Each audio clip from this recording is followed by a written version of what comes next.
we're talking about estrogen versus progesterone. Jeannie, you still there? I don't think she's there. I don't hear her. You can go to Ray Peat's site, RAYPEAT.com. He's got tons of articles. He's got books, a lot of great information. Of course, a little technical, but, you got to work for it. A little bit about Ray. He's got a PhD in biology from the University of Oregon, and he specializes in physiology. You got to love it. He's taught at many different schools, and you can check that out on your site, from schools in Mexico, the U.S., Oregon, naturopathic schools. He also does private consulting in regards to nutrition counseling. He mainly started his work with progesterone and related hormones back in 1968, so he's got tons of applicable knowledge in this realm. That's what we're talking about it today.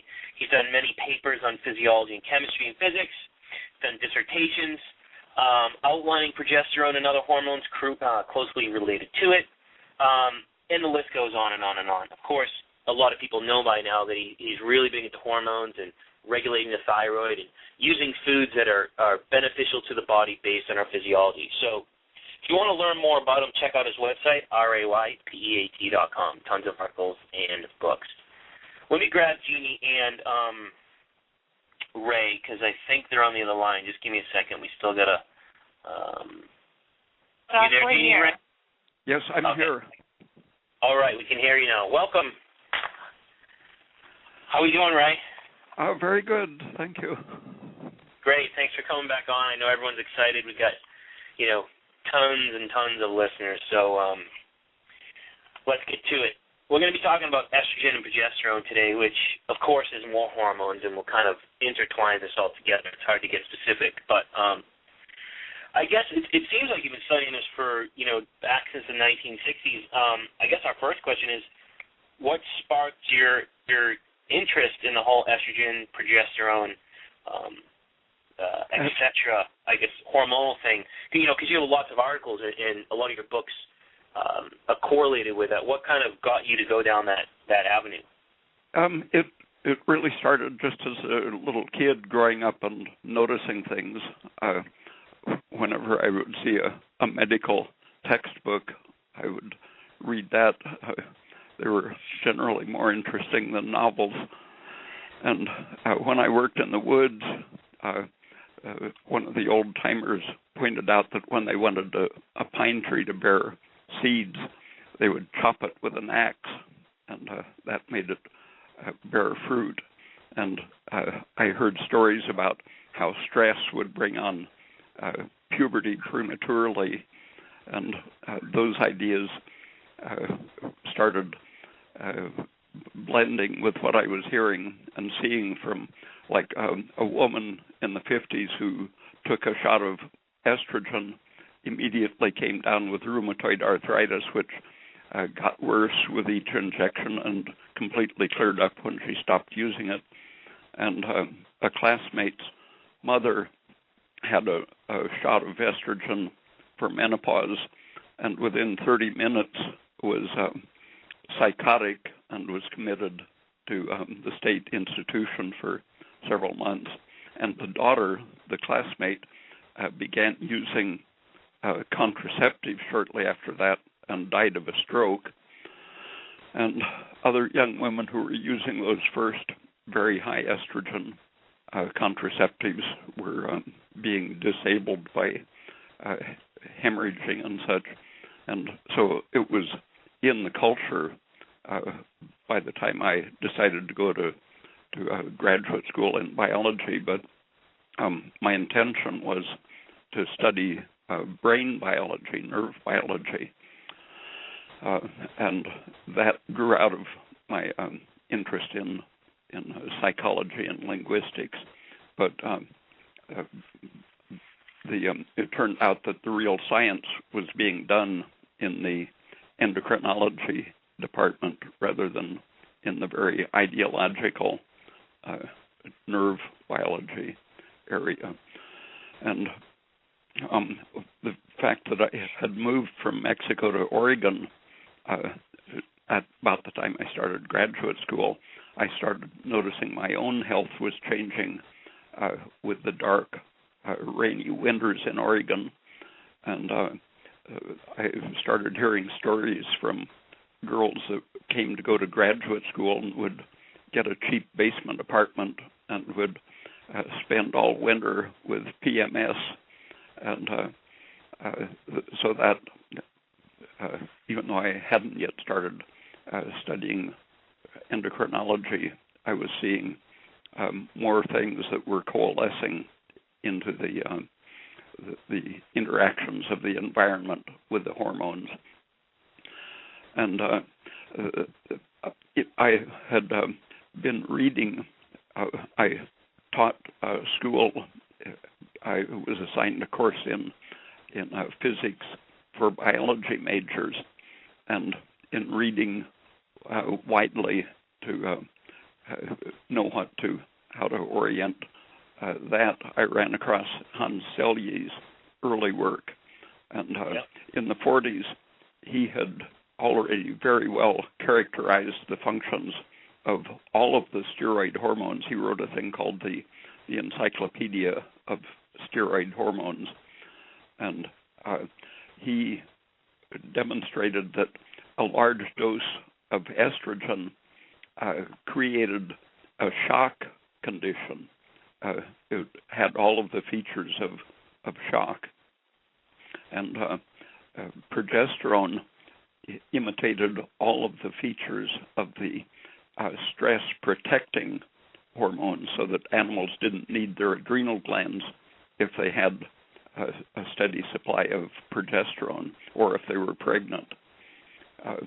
So the first reaction from a big dose of estrogen was known to be shock-like. And so when I shifted over in graduate school to the endocrine department, my project was reproductive aging, just because that happened to be what the university had in the field of endocrine research. And my thesis advisor had demonstrated that estrogen causes miscarriage, basically infertility, but if you give the right dose at any stage of pregnancy, it will cause abortion. And he had demonstrated that vitamin E in large doses would delay age-related infertility. And my project was studying the oxidative changes in the uterus that occurred during aging. And I found that the changes of the uterus with aging were the same as those produced by estrogen treatment, but also by a deficiency of vitamin E, and also by radiation treatment. And I started seeing how relevant Hans Selye's work was, showing the stress shock imitating effect of estrogen, and that in fact any kind of shock or stress has estrogenic effects. So you can make an animal go into estrus by irradiating it, not just its head or ovaries, but any part of the body. Something is produced that has an estrogenic effect. If you put a plastic bag over a rat's head, it goes into estrus.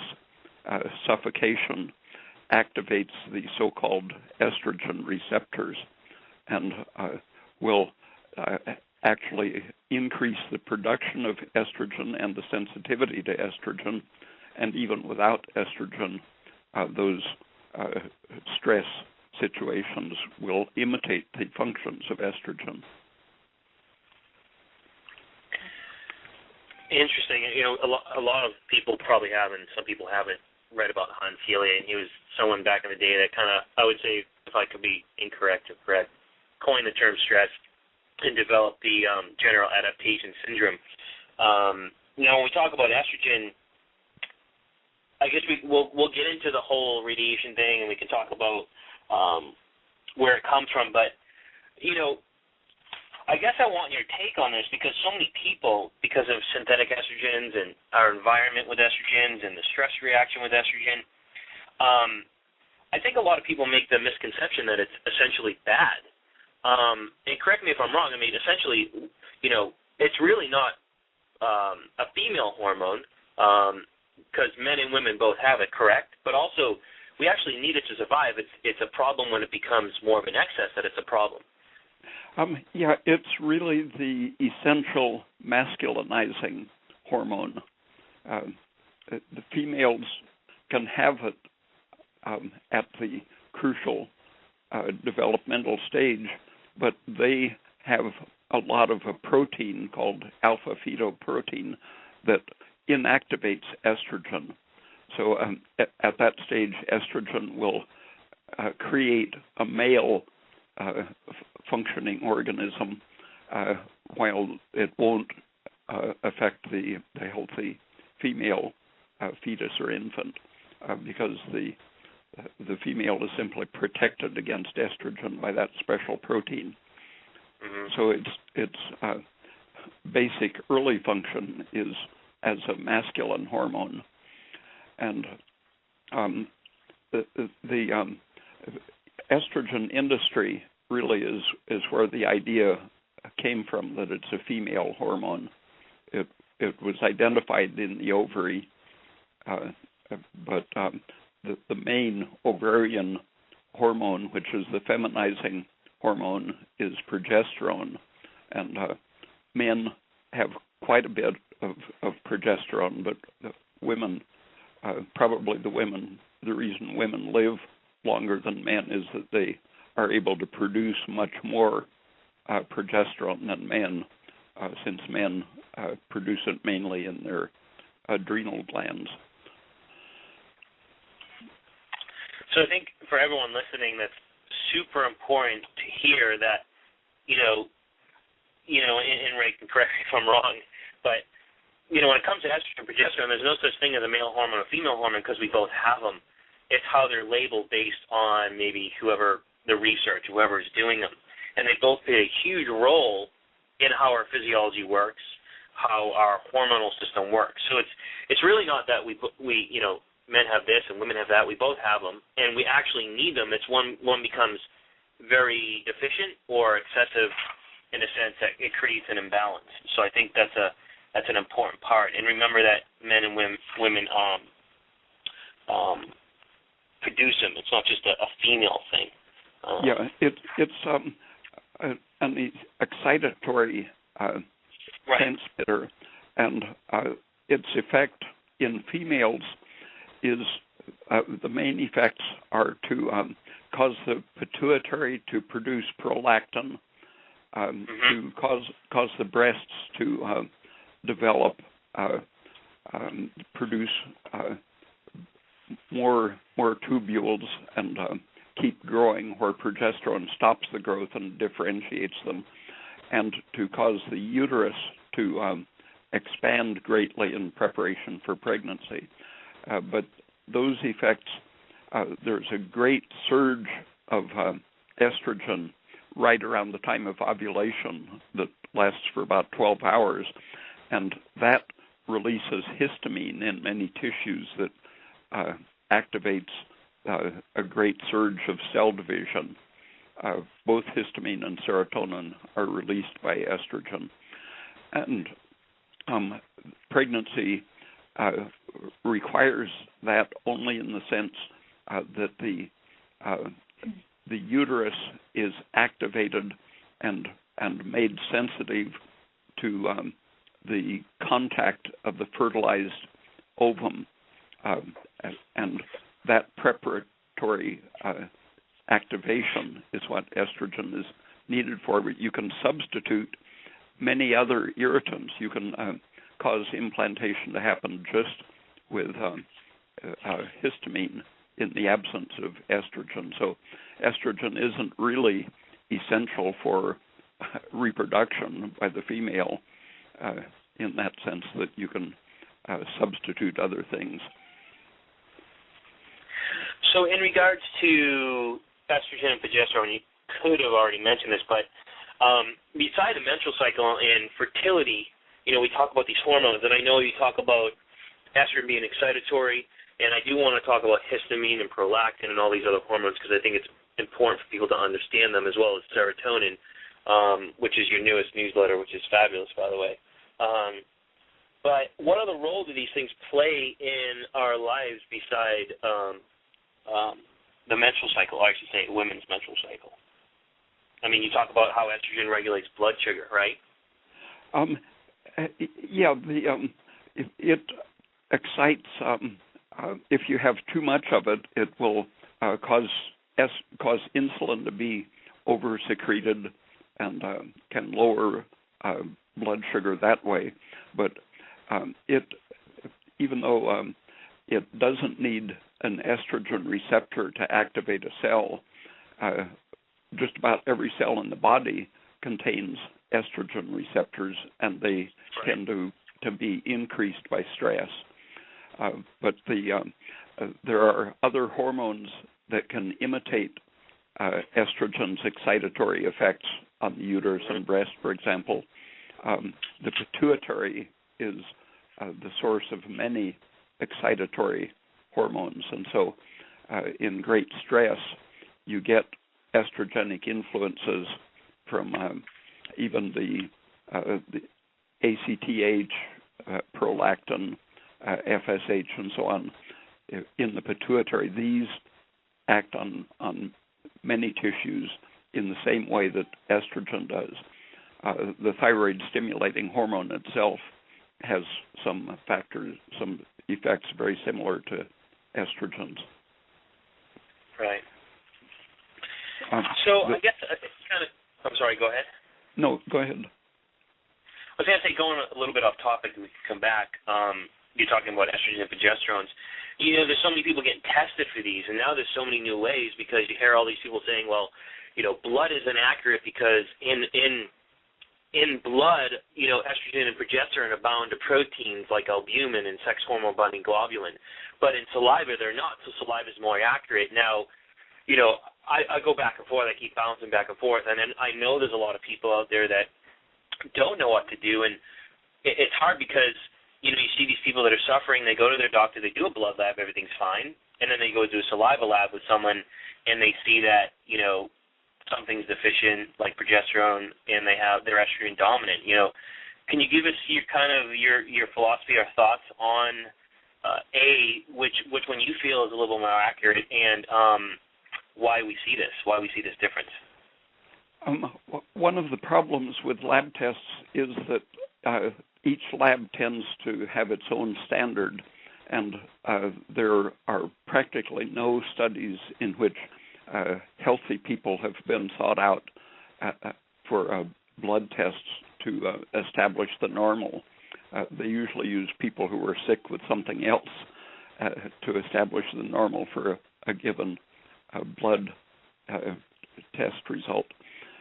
So it's really kind of irrational to pay much attention to what they call normal, unless you have someone really healthy that you want to consider as your model. But the idea of protein-bound hormones versus free hormones, if you try to dissolve estrogen or progesterone, especially in water, you can hardly dissolve progesterone in oil. It's very hard to dissolve. It does bind nicely to albumin and several other kinds of protein. But one of the assumptions is that what you're measuring in the saliva is free in some sense, but they simply are not significantly soluble in water. So what is it bound to when you're measuring it?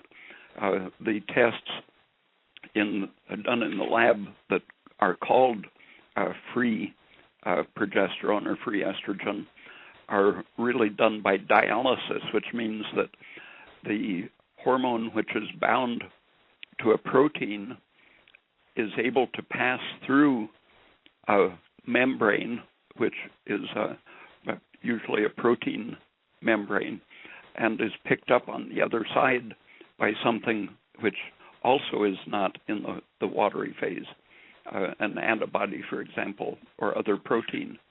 So freedom is purely a metaphysical idea.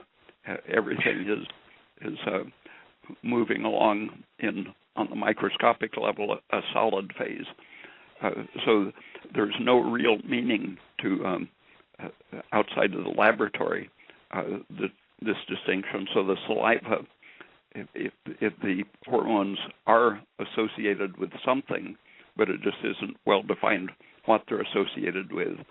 And several people have done tests. They've attached the hormone covalently to albumin so that it can't possibly get loose. So it's absolutely a protein-bound hormone. And they find that it works. It goes right into the cell. Albumin has no trouble getting into the cytoplasm, into the mitochondrion, into the nucleus, taking its hormone with it. And they've even attached hormones to the surface of red blood cells. And that way they can tell whether the cell is sensing it at the surface or whether it has to travel into the cell on its carrier protein. But the whole idea that a hormone has to be free from a protein to get into the cell derives from the idea that there's a barrier at the surface of the cell. It's really a distinction between a proteinaceous, oil-loving system, which is the cell, and the relatively wetter, less oil-loving external fluids and bloodstream. So I guess, if I heard you correctly, and I could be wrong, that when it comes to a lab, it's not that one or the other is better, but it's more accurate. But in your eyes, the blood test would be more accurate when it comes to the hormones. Am I correct? There's a very good base of information, even though their definition of what might be normal can be hard to interpret. But still, you have a big base of information about how the measurements are made, and people vary tremendously in the amount of saliva they produce and even in the chemical composition and protein content of the saliva. Depending on what's causing you to salivate, the protein content of the saliva is variable, and also the hormone content. Okay, so it's really that blood tests are accurate. The problem is we have so many norms, so the problem is people might, have all this symptomatology, but whoever they do the lab with, they're coming back within the norms. So they're being seen as okay. The problem is what the norms are based off of. When you look at the functional outcomes of manipulating the steroids, as they've done in vitro fertilization and fertility clinics, they see that the results in humans are almost exactly the same as had been established for about 50 years in animals, that fertility requires from 50 to 100 times as much progesterone as estrogen. And that goes back to the fact that the estrogen creates stress, miscarriage, and abortion, and progesterone is really the progestational hormone. It really antagonizes the miscarriage-producing effect of estrogen, and so the more you have, the better it is for pregnancy, and the person who is fertile is also resistant to stress in general and shock and so on. Okay.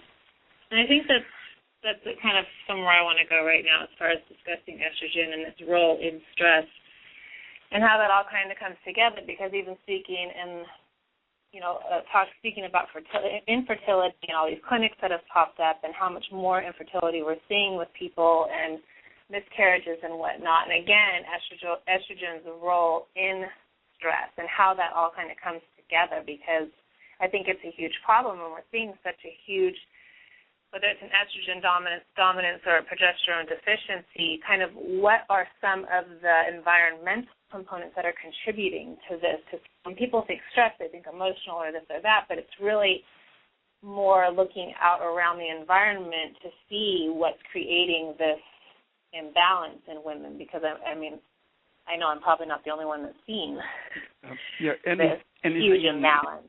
Anything stressful in the environment tends to increase estrogen. This research goes back to about 1940.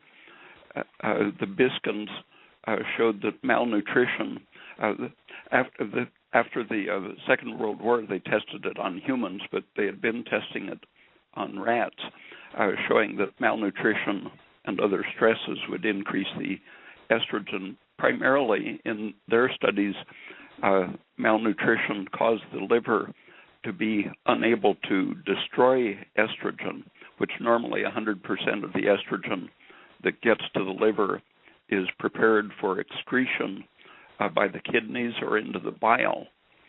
And if the liver is underactive because of, for example, a protein or vitamin B deficiency or a thyroid deficiency, 100% of the estrogen reaching the liver can pass right through it back into the bloodstream.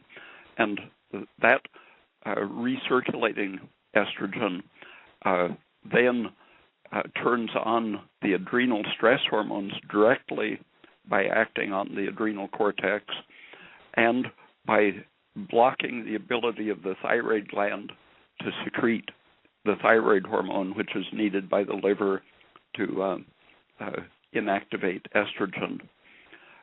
So a protein deficiency or a B vitamin deficiency is one of the things that can turn on absolute estrogen control and infertility. And thyroid used to be in the 1940s and before was recognized as the basic fertility drug. And as progesterone came to be understood, it was seen that thyroid is needed to turn cholesterol into progesterone to maintain a healthy pregnancy. And increasingly, one of the environmental factors that impairs liver function, increases estrogen activity, and inhibits thyroid function is the unsaturated oil, polyunsaturated so-called essential fatty acids. These are all anti-thyroid and pro-estrogen and anti-progesterone. And some French researchers who had been hearing the propaganda about fish oil being good for the brain decided that they would demonstrate that fetuses are smarter when the mother is getting a fish oil supplement by doing a sound and response test on the woman's abdomen, getting the fetus reaction to a sound. And they found that the women who were getting the fish oil supplement, the fetuses had retarded learning reactions. And when the babies were born, they found that not only were they smaller overall, but their brains were smaller. And if they had been paying attention to the animal research in the preceding 50 years, they would have seen that this is very predictable, that polyunsaturated fatty acids, by increasing estrogen, lowering thyroid and progesterone, retard the development of the brain of the fetus. Wow.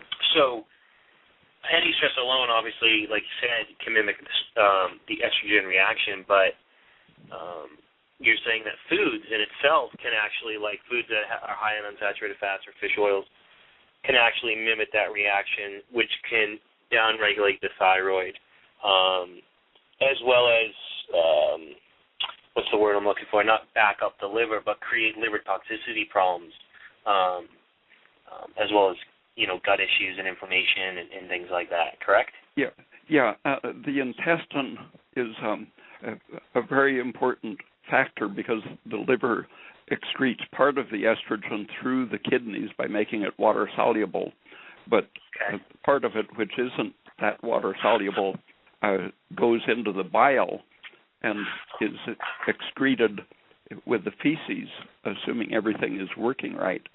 But if the wrong bacteria are present and the bowel is sluggish, which always happens in hypothyroidism, that estrogen tends to be reabsorbed, adding stress to the liver and raising the systemic estrogen level. So sometimes just an antibiotic will drastically and immediately lower your estrogen and stress hormones and increase the progesterone just by limiting that reabsorption from the intestine. And that's what got me interested in the raw carrot effect.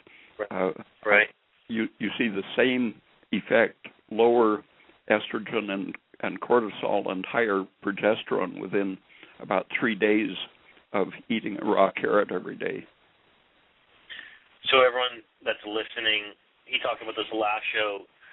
He uses just one raw carrot to help prevent reabsorption of this estrogen or toxins in the intestine. So he uses the food as a source of almost like charcoal in a sense to help prevent toxicity in the liver.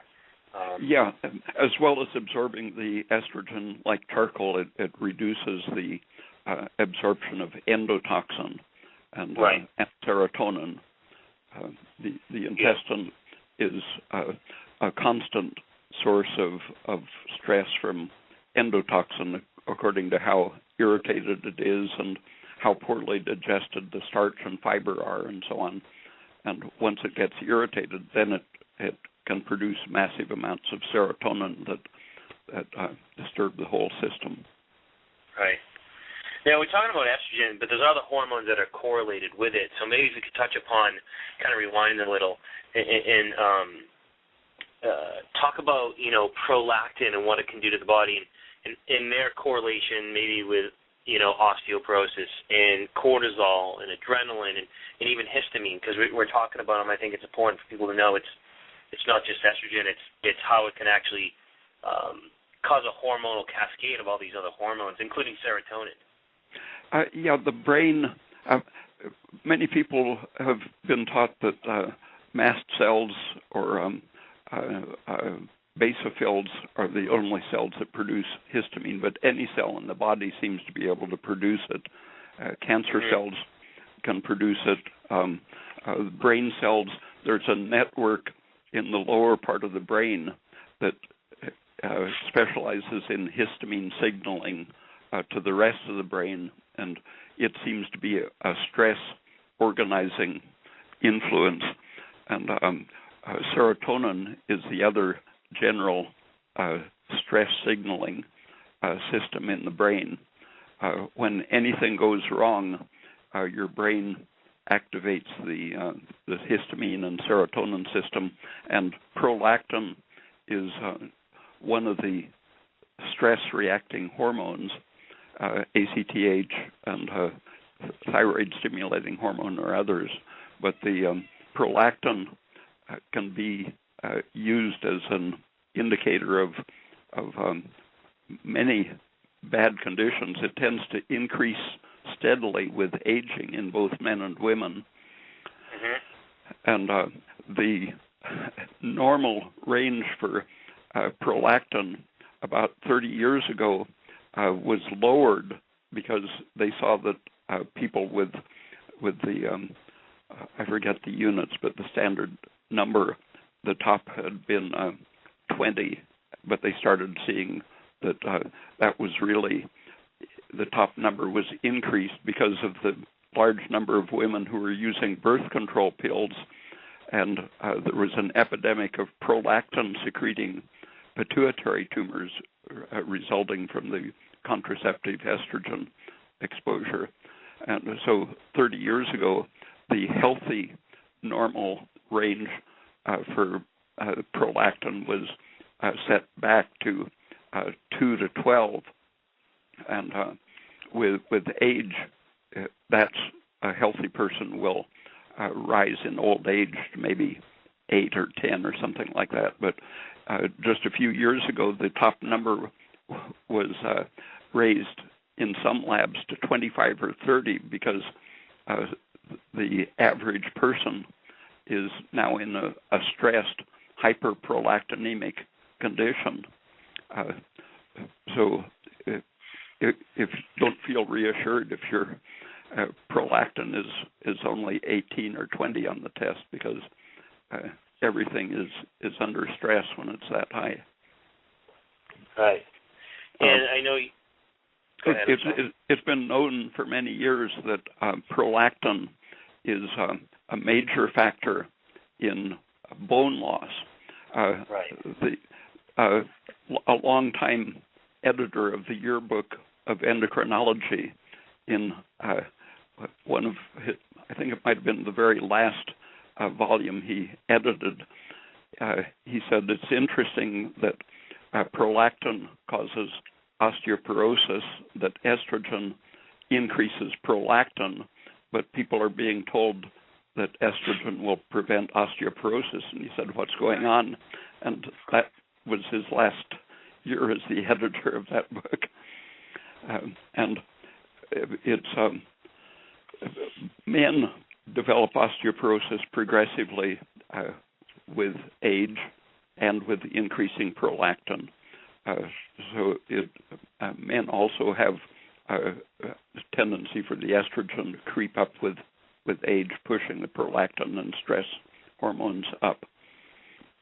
So it isn't strictly a female thing, but when progesterone falls at the first missed period around menopause, that's when bone loss really picks up, and prolactin becomes active under the unopposed influence of estrogen. Right, that was kind of my next question, the correlation between that, because you read a lot out there. Like, I know I studied Dr. John Lee a lot and Dr. McCormick, and they talk a lot about that, how prolactin is increased with estrogen production, because a lot of people don't know that estrogen and progesterone actually play a part in osteoclast and osteoblast, production in regards to bone kind of building up and bone loss, and prolactin as well. Go ahead. I'm sorry. In the textbook we used in my endocrinology course, Constance Martin pointed out that people had been looking for an effect of estrogen on the bones in various animals and humans, but at that time, 1970, there had been no evidence that estrogen increased bone calcium retention, although it did increase the soft tissue calcification. That was very well established in animal research by the late 1960s. But the first model for estrogen's effect on the bone they tried was the beagle dog, and in them estrogen caused many problems, including bone loss. But they found that rats were a good model. It turns out that cortisol also increases bone density in rats. Their endocrine systems are very different because they live at night and are very short-lived. It just turned out that rats were a good model for selling estrogen as a way to prevent bone loss. But the effect they could see that estrogen was immediately doing was reducing osteoclast activity. Therefore, they said it stops bone turnover. If you stop breaking down the bone, that's what you need to slow the bone loss, and that was the whole basis. Interestingly, the animal research was the whole basis for selling estrogen for preventing bone loss, but human research was the basis for getting FDA approval for DES and other estrogens in the first place, because animal research had shown estrogen to be almost across the board toxic and carcinogenic. So they can use clinical reports in humans, which are very subjective, when they want to sell a product.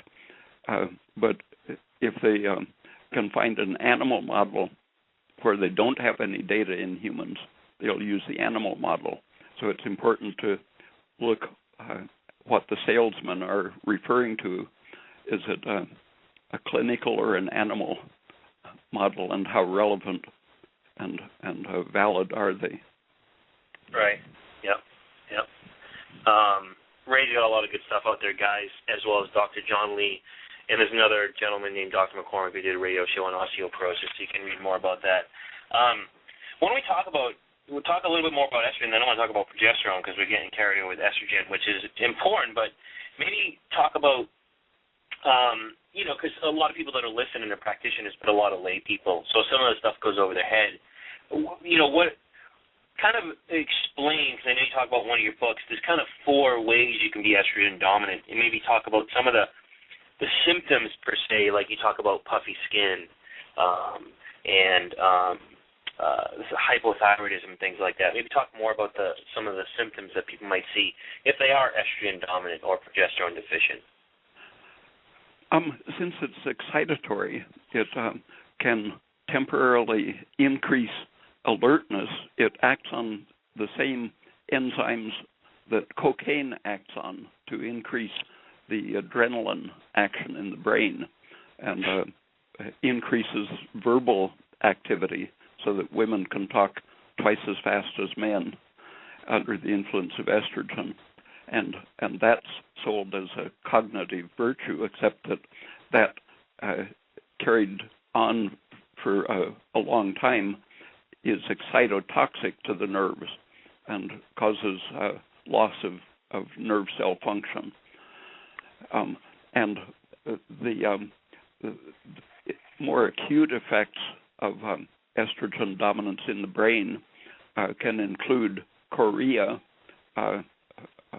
sort of uncontrolled, unexpected movements of the arms and legs and such, and epilepsy or seizures are promoted by estrogen. Water retention is really the first action of estrogen on the cell. In exciting it, causes it to take up water. Anything that, if you block the oxygen delivery to a cell, it'll take up water too. So the excitation moves the cell's requirements to a level that can't be sustained, so the oxygen becomes deficient. It takes up water and shifts its pH and electrical charge, and that same shift of water into the cell makes the walls of the blood vessels leaky to water, and so the water shifts, letting sodium and water both go into the tissues, causing the feet to swell up while you're standing up, or during the night your face will share the water burden. But the estrogen, that immediate waterlogging effect can be compensated by the adrenal, the cortex, and the renin-angiotensin aldosterone effect, which is to try to compensate for that leakiness by increasing the sodium retention in the kidney. At first, sodium falls in estrogen dominance as it goes out of the bloodstream into the tissue. But then activating this blood pressure regulating system, you can shift from low blood pressure and swollen feet to high blood pressure and all of the stress-related cortisol-dominant syndrome with even at an extreme, you can get gangrene, constriction of the blood vessels of the extremities, and the calcification of soft tissues that the old endocrine textbooks used to mention. That was another thing that Hans Selye investigated in great depth. He called it calciphylaxis and calcurgy, in which the excited blood vessels first constrict and load up on calcium. Estrogen releasing histamine and serotonin precedes that, but calcification and then these injured areas tend to load up with iron in most cases, and the iron increases the breakdown free radical production in these tissues. So it can lead to such things as gangrene of the fingers and toes and scleroderma, hardening of the skin in various areas that are stressed. And I've seen people recover in just a couple of weeks from scleroderma when they stopped using an estrogen supplement. Yeah. And key to remember, I want to speak for Ray, because I understand a lot of his stuff, but of course a lot of the stuff is just over my head too. But, there's many ways you can be quote-unquote estrogen dominant. Your body can have difficulty detoxing it in the liver. It could be excess because of stress or synthetic, prescriptions you're taking. It could be from your body over-synthesizing progesterone because of a stress, or you could just be progesterone deficient. So I think it's person-dependent, wouldn't you say, or is it always the same? It's always different. Okay, but yeah. If you keep those different factors in mind, it's possible to figure it out because right. It's a balance between quick emergency stress reactions and then long-term decompensation right. of the reactions, and progesterone and thyroid are the things that give you the basic long-term protection. Right, and I think listeners need to hear that. Just because you're not taking a synthetic, or you might be, which is important to research because I find most people are taking stuff they know nothing about. But we both, men and women, have estrogen, so you can still have these effects. Men can have estrogen, so this can be just physiological as well. So it's not just from taking something. We talk a lot about estrogen. Go ahead, Jeannie. I'm sorry. Well, no, I was just going to say, in regards to that, as far as how people become estrogen dominant, we've touched on a few different factors, but one you just mentioned, Josh, is that in a stress response and in relation to the hormonal pathway, we've talked so much about estrogen, but how do we become, again, so estrogen dominant and so progesterone deficiency? And I think that's a huge point. In a stress reaction, the body is going to almost bypass the production of progesterone or use that for the production of cortisol in order to maintain or be able to respond in a sense. It's I guess under stress it's not important that we procreate or that we go to the bathroom, whatever the case may be, or digest our foods or whatever it is. The more important thing is that we have enough cortisol on hand to keep the brain working and everything else, our main organs functioning. So I think, when it comes to progesterone, what is the role that progesterone plays with estrogen? I mean, they clearly work together. Yeah. The stress will, if you just look at the protein that they call the estrogen receptor and the progesterone receptor, each one acts outside of that system, but those are are useful places to focus your attention. Stress activates the estrogen receptor, and estrogen activates and maintains the estrogen receptor in most systems. But once the estrogen is acting, that turns on the cell's production of the progesterone receptor that binds progesterone, and when progesterone is available and fills that protein receptor, that destroys the estrogen receptor. So progesterone is an anti-estrogen in a very absolute sense. It knocks out the protein that keeps it in the cell. It knocks out the sulfatase and glucuronidase enzymes that allow it to condense in the cell, and it activates positively the enzymes that eliminate estrogen from the cell and inhibits aromatase, which makes new estrogen, and so on. So there are 7 or 8 specific mechanisms by which progesterone neutralizes and destroys and eliminates estrogen.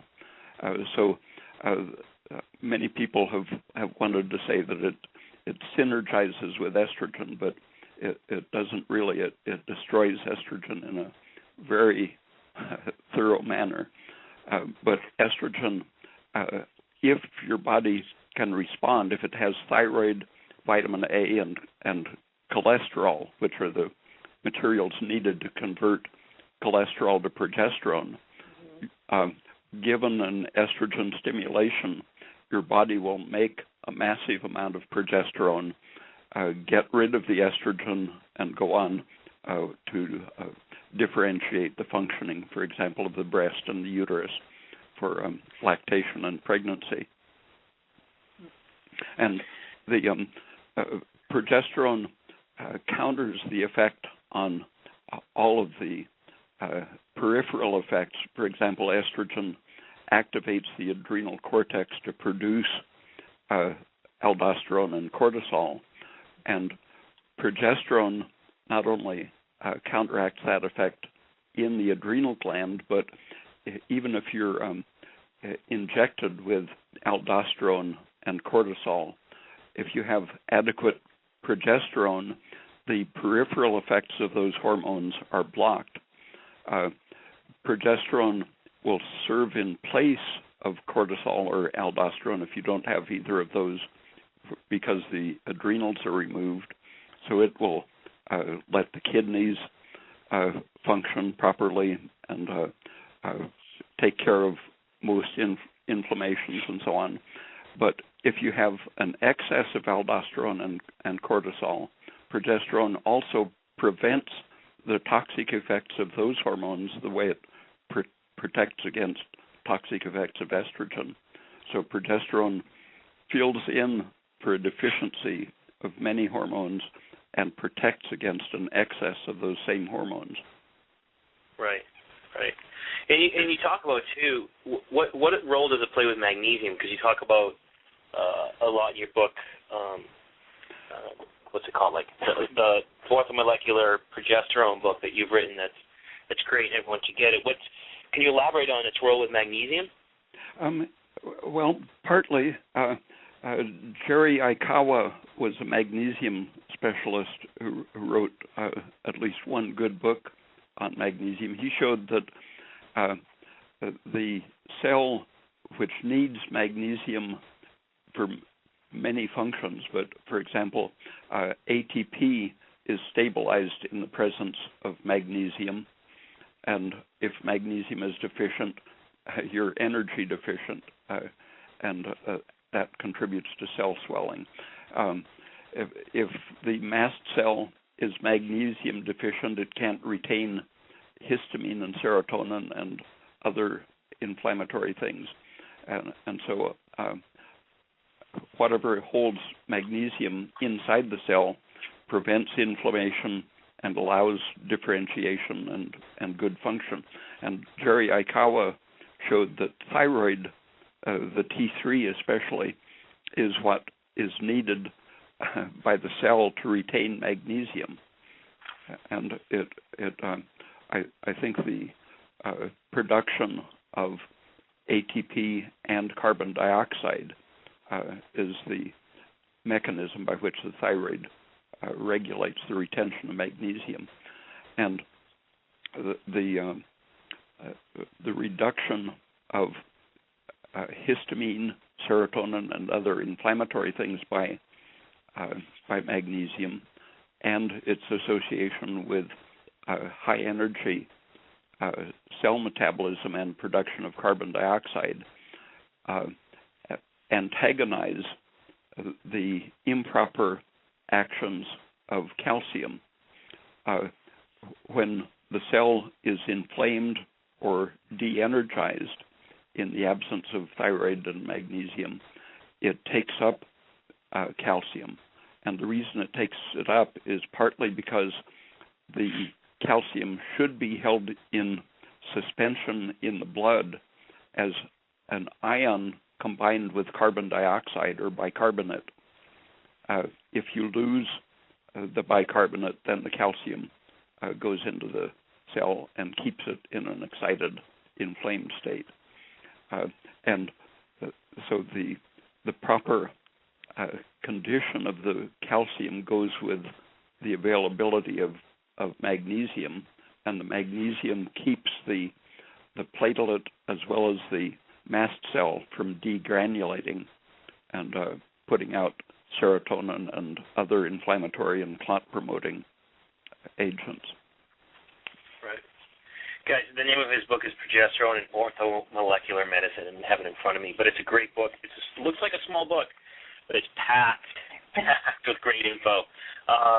Mine's basically, I should have just dipped it in red ink, but it's a great book, and he talks about the benefits of progesterone and how, it works to basically restrain blood clotting and help balance blood sugar and help with kidney function and downregulate histamine. And, so it's got a lot of different functions in the body. So it's definitely worth reading whether you're in the industry or not. If you have progesterone in your body, you should be reading it. That's my opinion on it. Our last chat, we talked a lot about the thyroid. And you kind of mentioned a little bit in how estrogen in itself, I guess we could say, downregulates the thyroid. And we could say that progesterone would stimulate the thyroid. But you talked about how we also need vitamin A and cholesterol to produce progesterone. Without medications, how one might do that with nutrition. And I'm not looking for, of course, we don't have to have the plan, just some basic recommendations.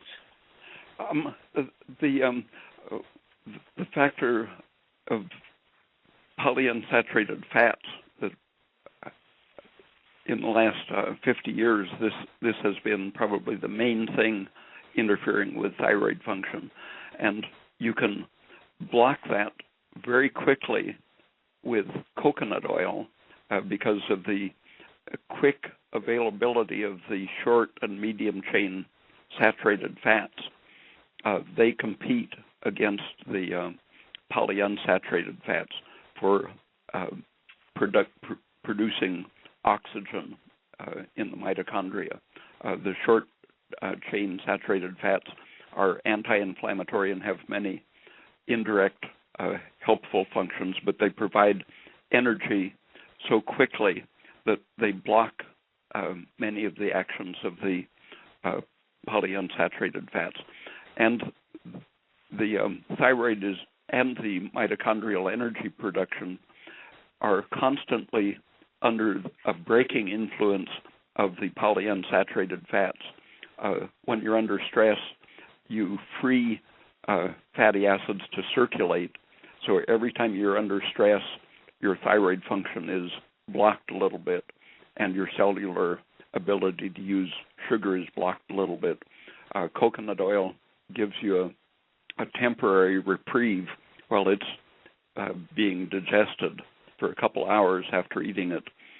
It interferes with that blocking system of the polyunsaturated fats. Sugar does the same thing, only it doesn't have the same competitive power against the fatty acids. And the when you're having enough sugar and saturated fatty acids to interrupt the anti-metabolic effect of the polyunsaturated fats, your blood sugar is stable and more available to be used and stored in the liver. And the liver senses the availability of fuel, especially glucose, to govern your thyroid function. And the way it does that is local rather than acting through your pituitary or thyroid gland. Your thyroid gland puts out about 3 parts of thyroxine for every part of active T3 hormone.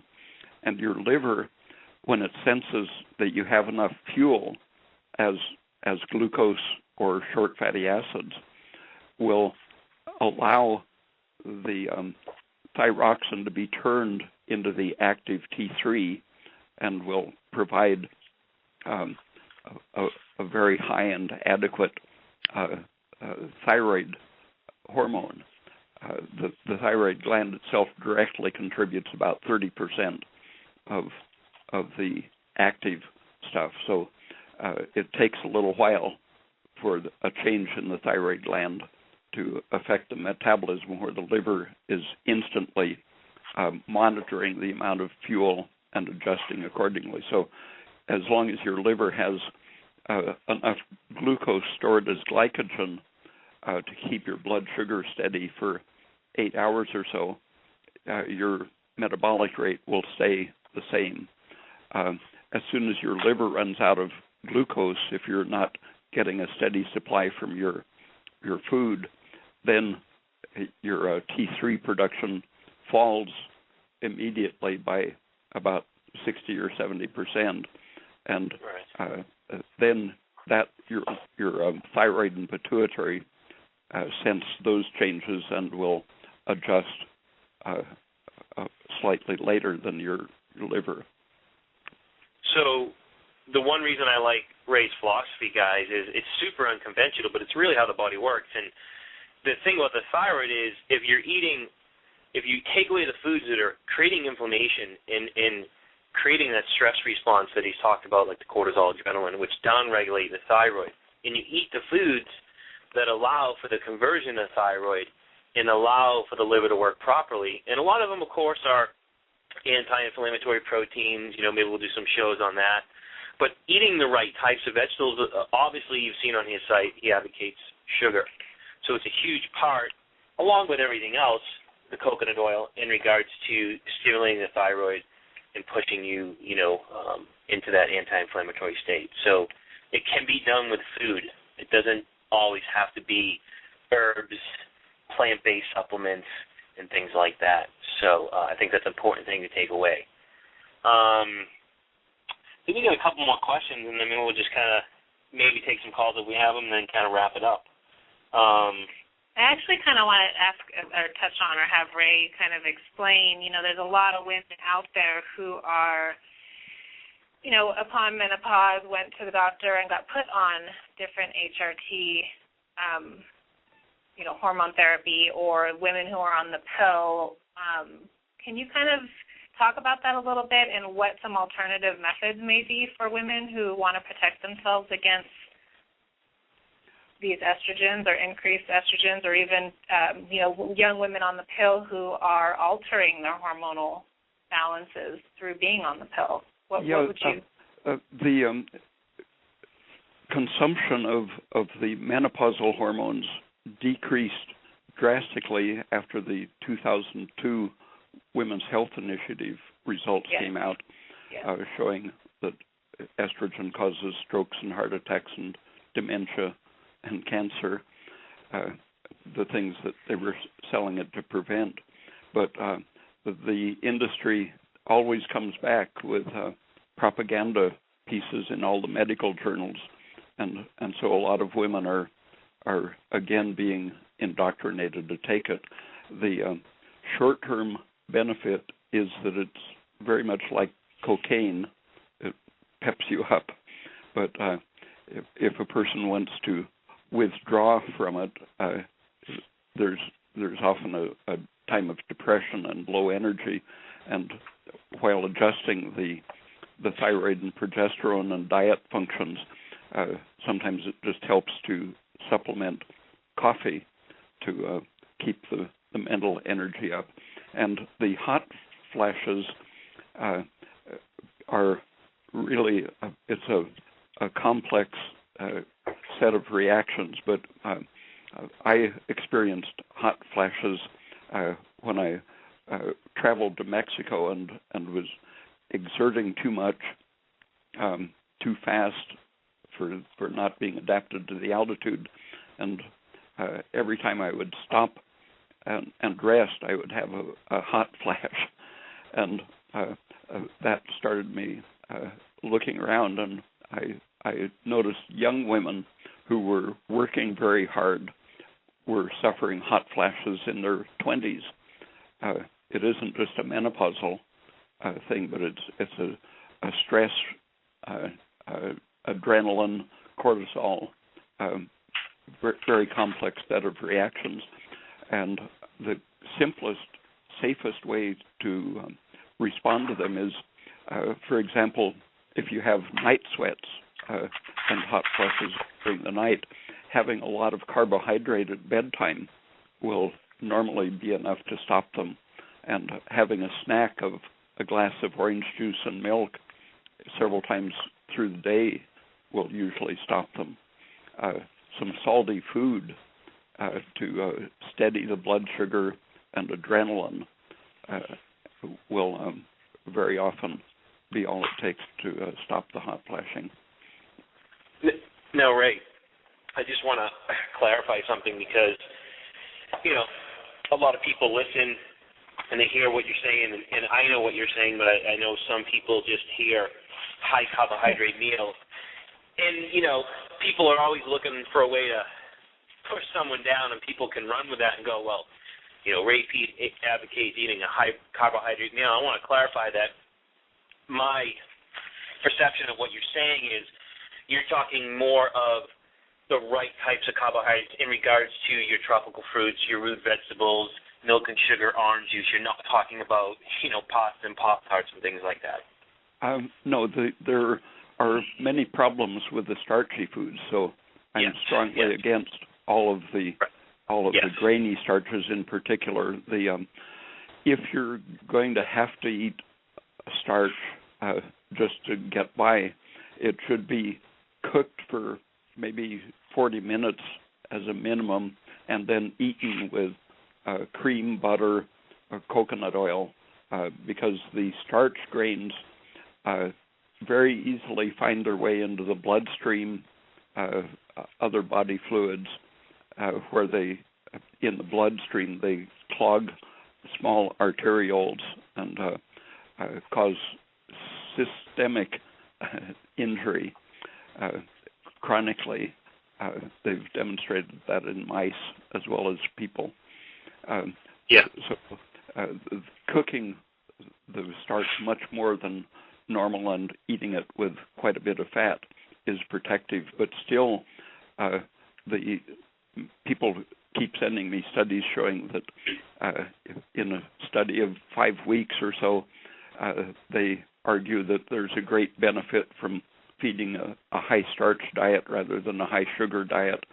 But when you look at the long-range effects, if they continued, you'd see a super obese, stressed, older animal if it lived on that same high-starch diet, where the sugar helps to regulate the adrenal and the thyroid hormones and to moderate the insulin and other adaptive hormones. And I don't advocate eating, although I think a person should have at least 80 to 100 grams of good protein every day, and more is okay. But it's important not to eat too much protein by itself.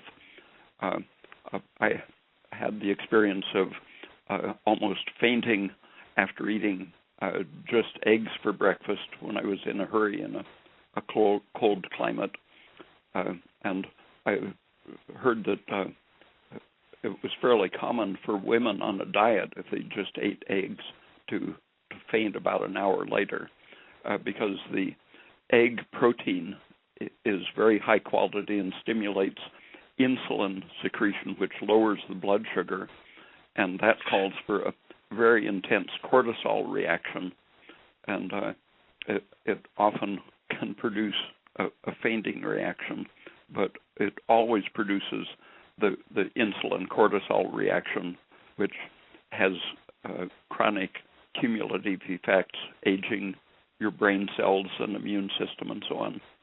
So it's very important to not burn the protein for energy. You want the protein to be used as protein, not as a substitute for sugar and fat. So having it with sugar and fat. Right, yeah. Just like the paleo diet. But, well, I'd love to do a show on macro and micronutrients. I just wanted to clarify that because I know some people could easily take that out of context. That's not what he's talking about. The one thing we found that works great with us and a lot of our clients when it comes to regulating body temperature and down-regulating adrenaline, especially at bed, is dairy and sugar. With gelatin as well. It's worked great to help down-regulate adrenaline and help with people's sleep patterns. And, of course, there's many other pieces to the puzzle, but it's one thing we found that's definitely helped. But we'll do a show if at some point, I guess, if you don't mind, and we can talk about macro and micronutrients. So I guess when it comes to HRT, what do you I know you do recommend taking progesterone, and there's many types of progesterone. Can you maybe elaborate a little bit on, I know you like yours that's suspended in vitamin E, and then a lot of people say, well, I do these drops or I take the cream. What's the major difference between these? Well, for about 40 years, I've been telling people that I don't believe in hormone replacement therapy. Because I've seen so many people, dementia, epilepsy, rheumatoid arthritis, other types of arthritis, and totally disabling diseases, I've seen recover overnight from one dose of progesterone. And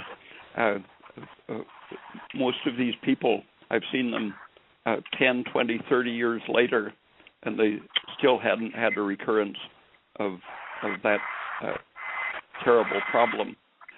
So I think of progesterone, if it doesn't work within a week, something else should be fixed. And so I advocate the diet first, thyroid next, and then you probably, if your cholesterol is okay and you're eating right and your thyroid is working, then you don't need progesterone. But for an emergency, the things I do recommend it for are epilepsy, other movement disorders, MS, dementia, all types of mental impairments, and arthritis of all sorts, any very acute, migraine. It'll usually stop a migraine if you have some backup of thyroid function. It'll stop a migraine sometimes in 2 minutes with a big dose.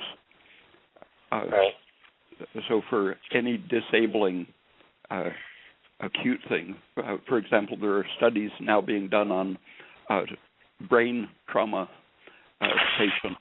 If you can get the progesterone to them in the first day, they practically all recover, where before they would have practically all died. Right. So I think it's important for the listeners because, Ray has his thoughts on gelatin and sugar and progesterone and estrogen and stress and all these foods. The thing is, it's all individualized. Not every single person needs progesterone. There's only certain times you need it, or, try the nutrition first, which is nutrition is really specific, and like I said, we work with people based on our interpretations of his work. Try that first to make sure to see if you can get the thyroid working and downregulate stress, and then, last ditch, try the progesterone. But it can be used, like you said, for specific disorders and insomnia to definitely help people. We've gone about an hour and 20 minutes. I don't really have any more questions. Of course, we could sit here for hours and hours and hours and talk about this stuff. But like I said, guys, Ray's got tons of articles on his website on estrogen and progesterone. His book on progesterone is great. From PMS to Menopause is probably one of my favorite books that he's written. It's a great book you can look into. Jeannie, do you have any more questions for Ray? I don't at this time, no. I think we've gotten a lot of great information. Yeah, I think it's a lot for people to kind of digest, and there's a lot more to it than even what we covered. So definitely check out his website. Do you have anything else you might want to add, Ray? Oh, you had sent a question about Warburg's theory of cancer, and that's something that lots of people are starting to talk about again after he was ridiculed by most doctors in the United States for about 30 or 40 years. People are now starting to talk about him again, but they're invariably misinterpreting him. They haven't read what he really said, and they're thinking that you should go on a sugar-free diet or something that had really nothing to do with what Warburg was talking about. What he said was that the respiratory apparatus, the mitochondrion, is impaired and causes cancer. And with the impaired mitochondrion, the cell can't turn off its use of glucose.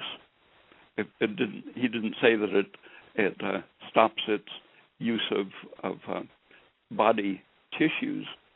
The cancer goes on burning the body's protein and fat stores at a tremendous rate, and if you give it sugar, you can slow down the destruction of the body.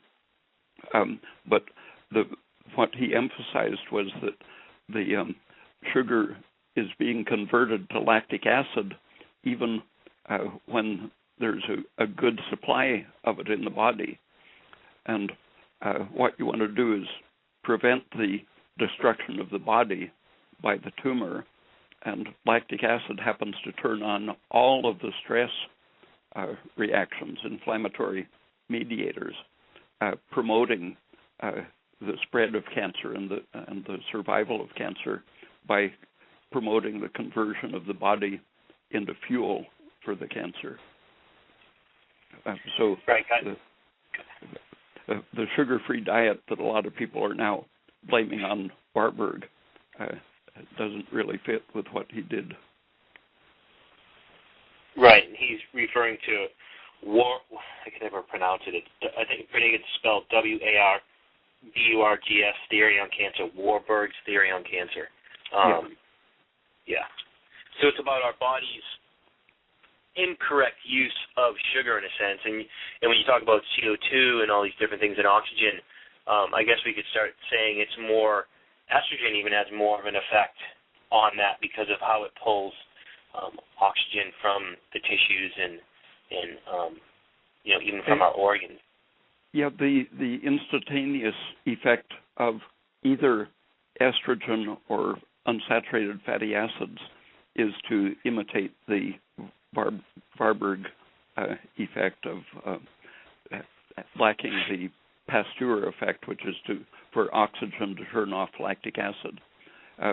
In the presence of high estrogen and high polyunsaturated fats, we'll make lactic acid and not be able to use the energy oxidatively.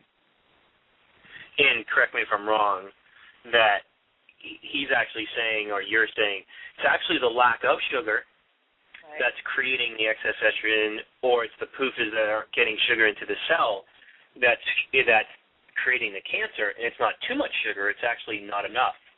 Yeah, the cancer is eating everything at a high rate, including wasting the sugar by turning it to lactic acid, which burdens the whole system, and that turns on the stress system. Right. It's all great stuff, guys. Like I said, his approach and theory is definitely against the grain, but it works and it makes sense. It's the way I explain it to people. I don't know. This is what I say: is you read his stuff, you got to find a little bit in this article and that article, kind of like Where's Waldo, and intertwine it together. And if you can do that, you'll have a great philosophy. So anything else you want to add, or any other questions, Jeannie? I know I'm pretty much. I think I've got all my questions answered, I'm sure. Yeah, I think we touched on everything. Yeah. So unless you have anything else to add, Ray, we really appreciate you once again coming on.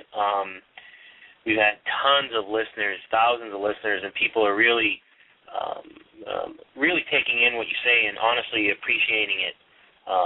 So everyone, says thank you for coming out each month and sharing your knowledge. Okay. Yeah, I've been getting a lot of emails, but I won't even be able to fill book orders for a few weeks because we've got to get caught up. Right. Well, everyone definitely appreciates that, and I gave everyone a little introduction speech at the beginning in regards to that, because everyone does value their time, and I don't want people to take advantage of your time. Okay. So I gave him a little speech, but we definitely appreciate it. And if you don't have anything to add, we'd like to say thanks and have a wonderful day. Okay, thank you. All right, Ray. Bye. So, guys, once again, Ray Peat. Check out his website, RayPeate. Lots of great articles and books. If you're starting out, books are probably easier to read than the articles, but just grab one and just start reading. Just jump in. It's not going to make sense, but just keep reading and reading the articles and connect the dots. And it takes years. This stuff is technical, but it's just great stuff. Didn't take callers. Didn't really feel like taking callers. As you always see, it kind of frustrates me, so I just said, hey, I'm not going to take them. I'd rather just listen to Ray talk and educate us all. If you got questions, like I said, you can contact Ray. Please, if you even send him $1, I don't care what it is, 10, 100, 500, whatever you want to send him, please send him something, not just to send it to him, but if you're asking him questions via email, and I know a lot of you have, he'll just answer them. He's a great guy. So please, compensate him. And it's not that that'll answer them, but it takes a lot of time sometimes to answer all these questions. So. Oh, I know. So, thanks everyone for tuning in. Check back. We'll have our next show posted soon in regards to the month of April, in regards to Ray's show. Next week we're actually going to be doing a show Tuesday at 1 o'clock Pacific Coast time. A gentleman named Matt Stone, he's got a website and blog out there. You can look him up on Facebook as well. He contacted us and wanted to do a show, the three of us, more like a conversation type show in regards to, health, weight loss, thyroid, liver, all that stuff out there and what's worked and what hasn't worked in regards to Ray Peat's philosophy and Broda Barnes, because he's been using it for years. So it's going to be a conversational show, I guess more layman's terms of Ray's philosophies. What are anti-inflammatory proteins and why use gelatin, and why we're advocating sugar, and why is it important to use temperature and pulse. So check it out. It's good. Obviously, it's a free show, and it'll just be the three of us chatting in. So, and we'll be taking callers. So that's all I have to say. I think I produce more estrogen because I talk fast. That's my correlation from today's show. All right. I'm done. Thanks, guys, for joining us. All right. We'll see you guys later.